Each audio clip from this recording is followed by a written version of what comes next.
Hola a todos y bienvenidos al segundo episodio de Macroeconomía de Chill. En el primer episodio hablamos del dinero fiat, el dinero por decreto, de cómo los bancos centrales imprimen dinero, el origen real de la inflación que estamos experimentando. También hablamos de cómo ese dinero que es imprimido permea a través del sistema y acaba encontrando su camino hacia lo que llamamos activos financieros y cómo ese es el motivo por el que los activos financieros suben de valor. En este segundo episodio estaba pensando enseñaros cómo ese dinero está realmente correlacionado con el incremento de valor de muchos activos, y esa es gran parte de la tesis de por qué Bitcoin aumenta de valor.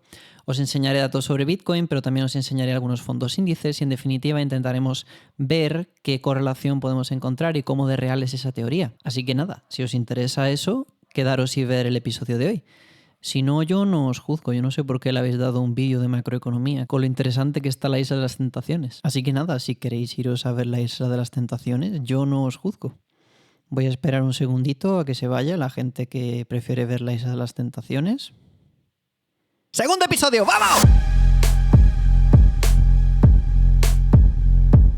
No se me ocurre mejor manera de empezar este episodio que hablar del nuevo libro de Ray Dalio que me estoy leyendo. Se llama How Countries Go Broke. Me lo he imprimido en papel porque así lo puedo estar leyendo en público y apuntando con un lápiz las cosas que no entiendo, que es todo el libro, y así puedo parecer listo en público, aunque realmente no lo soy en absoluto. Y bueno, de todo este libro que estoy leyendo, un punto que me gustaría compartir con vosotros, y que creo que viene bastante al pelo ahora, es que aquí Ray Dalio nos describe las diferentes fases sobre el gran ciclo de deuda por el que pasan los gobiernos a lo largo de la historia. Son ciclos que se van repitiendo y que él ha analizado. Este ciclo es un ciclo con unas cuantas fases. Vamos a ver rápidamente qué es cada una y dónde nos encontramos antes de pasar a las gráficas que nos enseñan cómo se va desarrollando este ciclo y buscar las correlaciones con los activos. Ray Dalio aquí nos cuenta que existe una primera fase donde tenemos un sistema monetario anclado a un activo real. Esto es el patrón oro. Esto es bastante antiguo y se rompió cuando Nixon rompió la convertibilidad del dólar en oro. El famoso Nixon Shock que sucedió en el año 1971.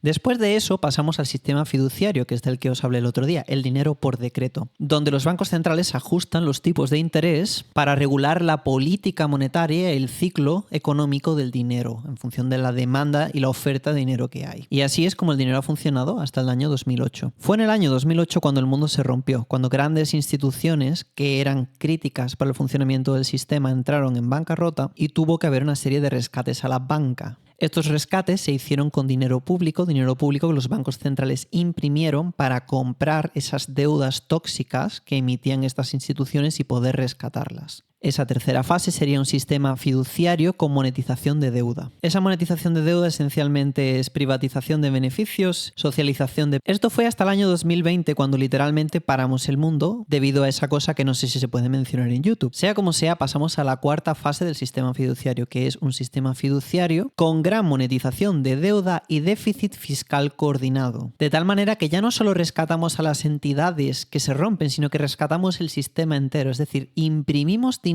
y se lo damos a todo el mundo en forma de diferentes ayudas y beneficios sociales con tal de evitar que el sistema entero colapse. Y esto daría pie a una quinta fase que es el gran desapalancamiento y que yo creo que es la que veremos en los próximos años. Y bien, no me interesa entrar en mucho detalle, quizá lo hagamos más tarde, pero por motivos prácticos en este segundo episodio solo os quería enseñar este capítulo para enseñaros que ese sistema fiduciario donde los bancos centrales imprimen dinero para dárselo al gobierno y para rescatar bancos y para beneficios sociales y para, en definitiva, para que el sistema no colapse, es un sistema que tiende al caos y tiende a su propia destrucción. Lo que pasa que es una cuestión de tiempo, es una cuestión de varios años. Y es por eso que el dinero que los bancos centrales emiten incrementa de forma exponencial. En esta gráfica que os estoy enseñando un índice de liquidez global medido en billones de dólares.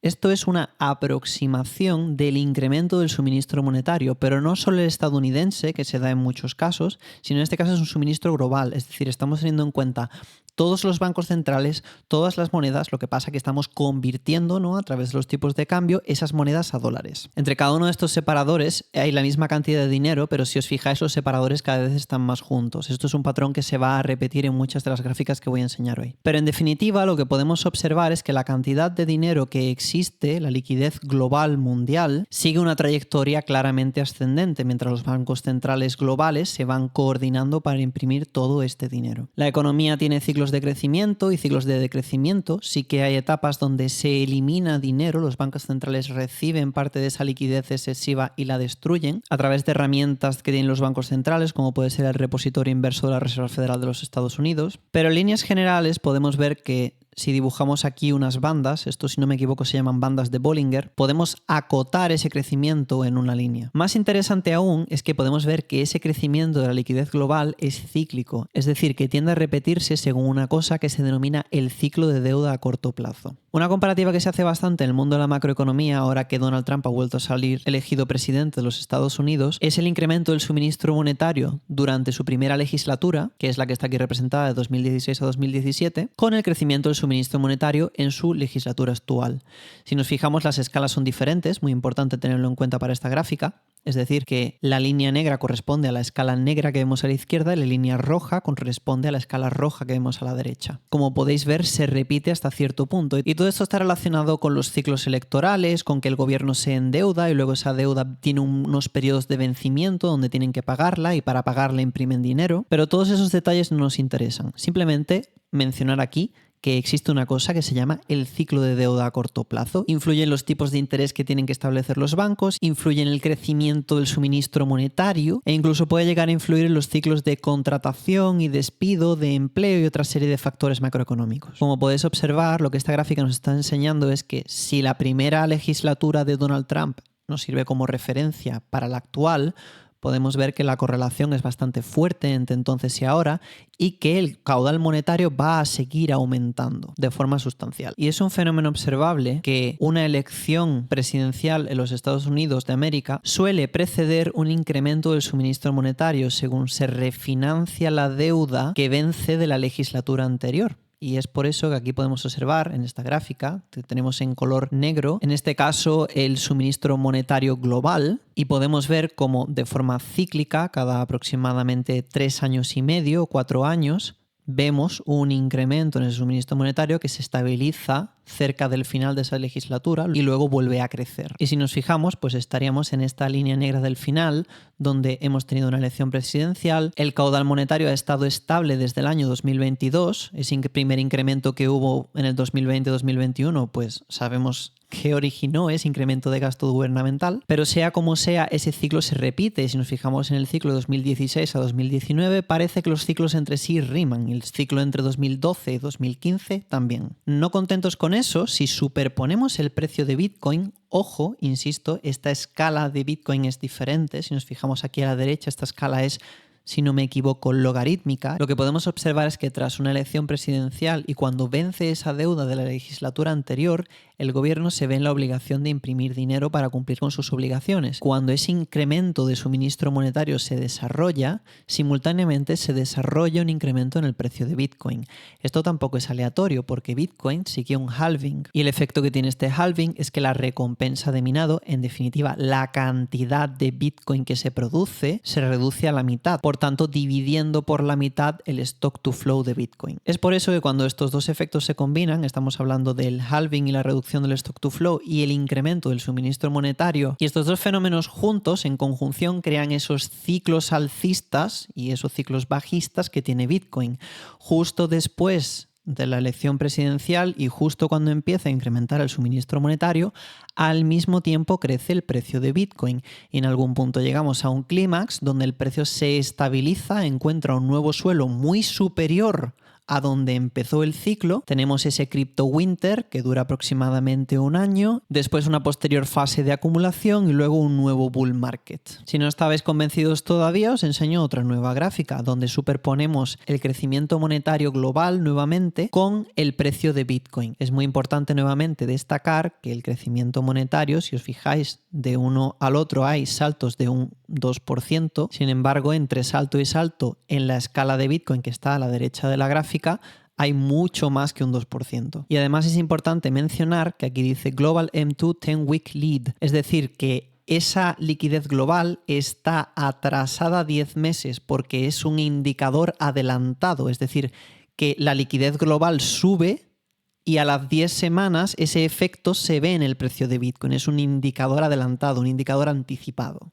Y en definitiva podéis ver que hay una correlación muy grande y de hecho si uno se fía de la liquidez global y uno tiene esta métrica, era fácil predecir que a principios de 2025 íbamos a tener un tropiezo porque la liquidez global hace 10 semanas nos estaba indicando que iba a bajar. Y eso es lo que hemos visto recientemente en el precio. Y el motivo por el que yo estoy muy tranquilo es porque si os fijáis, la liquidez global hace tiempo que ya volvió a retomar esa subida alcista. Y ahora lo que tenemos que esperar es a que Bitcoin alcance a la liquidez global que le tiene cogida la carrerilla. Por si no estáis contentos con eso, aquí tenéis lo mismo pero con Solana. En este caso, la liquidez global es un indicador que está adelantado por 12 semanas y aquí tenéis el precio de Solana que nuevamente, insisto, las escalas son muy diferentes. Pequeños incrementos en la liquidez global suponen grandes incrementos en el precio de Solana. Y como podéis ver, nuevamente Solana ha seguido trazando toda esa liquidez global y actualmente, si solo nos fijamos en esta métrica de comparar estas dos, podríamos ver que Solana está muy sobrevendida, muy por debajo de donde está esa liquidez global y es por eso que este indicador nos está apuntando a que el precio de Solana tiene que recuperar los valores anteriores e incluso seguir creciendo según va creciendo esa liquidez global. Y es por eso que la fuente de donde estas gráficas vienen, que es Raúl Pal de Global Macro Investor, que es entre comillas mi profesor de macro y la persona que yo sigo para todos estos temas, ha bautizado lo que está delante nuestra como la Banana Zone.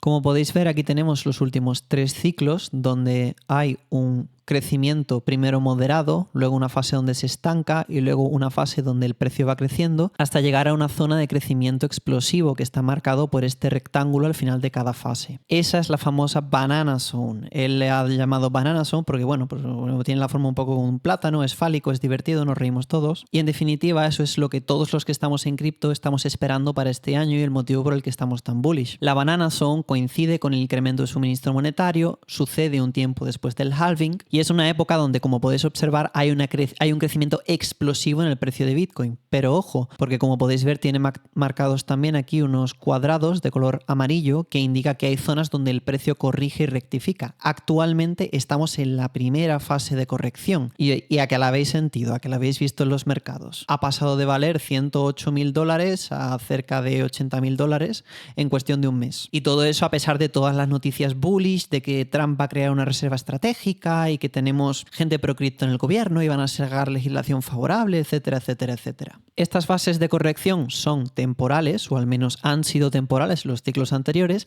y si el pasado nos sirve como referencia, sabemos que tendremos una futura segunda fase de corrección más adelante. Por supuesto, nada de esto está garantizado, pero definitivamente son datos interesantes que observar porque efectivamente ya se ha repetido tantas veces que empieza a rimar. Es más, no solo Bitcoin tiene esa relación con el crecimiento del suministro global, sino que también, por ejemplo, podemos observarla en fondos índice como puede ser el Nasdaq, que son las 100 empresas más grandes de los Estados Unidos ponderadas por su capitalización bursátil. Este índice tan conocido, como podéis observar, sigue al crecimiento monetario, aunque nuevamente la escala es diferente, pero como podéis ver hay una clara correlación. Cuando la liquidez global sube, Nasdaq sube, cuando la liquidez global baja, Nasdaq baja. Y como conclusión de este vídeo os diría que este es el motivo por el que el precio de los activos sube y sube y sube y sube y sube y la gente no para de decir se van a pegar una piña, va a haber una recesión global, están los price to earnings más caros que nunca. Pero sin embargo esa crisis nunca viene, esa famosa piña nunca llega y el motivo por el que nunca llega es que los bancos siguen imprimiendo dinero para rescatar al sistema y mientras rescatan al sistema van diluyendo el valor de cada unidad monetaria, cada euro vale menos, cada dólar vale menos y ese dinero nuevo que imprimen va encontrando su camino a estas clases de activos y es el motivo por el que podemos observar una clara correlación entre el precio de los activos y el crecimiento del suministro monetario. Es más, si sabemos observar los indicadores, en muchos casos son indicadores anticipados, adelantados, que nos están diciendo qué es lo que va a suceder en el futuro. Así que nada, amigos de Finanzas de Chill, esto es la macroeconomía. ¿A qué es fascinante? A mí me encanta, porque es como tener una bola mágica que te permite leer el futuro. Además de que a uno le da una paz mental y a pesar de que yo no os doy ningún consejo de inversión y nada de lo que he hecho es constitutivo de un consejo de inversión, yo creo que habéis aprendido algo muy valioso hoy y yo yo creo que esto os va a ayudar mucho en vuestro camino como inversores macro. No me extiendo más, sin más dilación, creo que ya me he alargado bastante. Muchas gracias por ver este segundo episodio de Macroeconomía de Chill. Espero que hayáis aprendido algo. Si llegáis hasta el final, dadme un like, escribid un comentario, suscribíos y seguiremos aprendiendo, chicos. Os traigo muchas cosas muy interesantes en los próximos episodios de macroeconomía. Pero en el episodio de hoy os quería dar ya la sustancia. Y luego ya más adelante iremos expandiendo. Así que nada, chicos, muchas gracias por estar ahí, muchas gracias por escucharme y nos vemos en el siguiente episodio de Macroeconomía de Chill.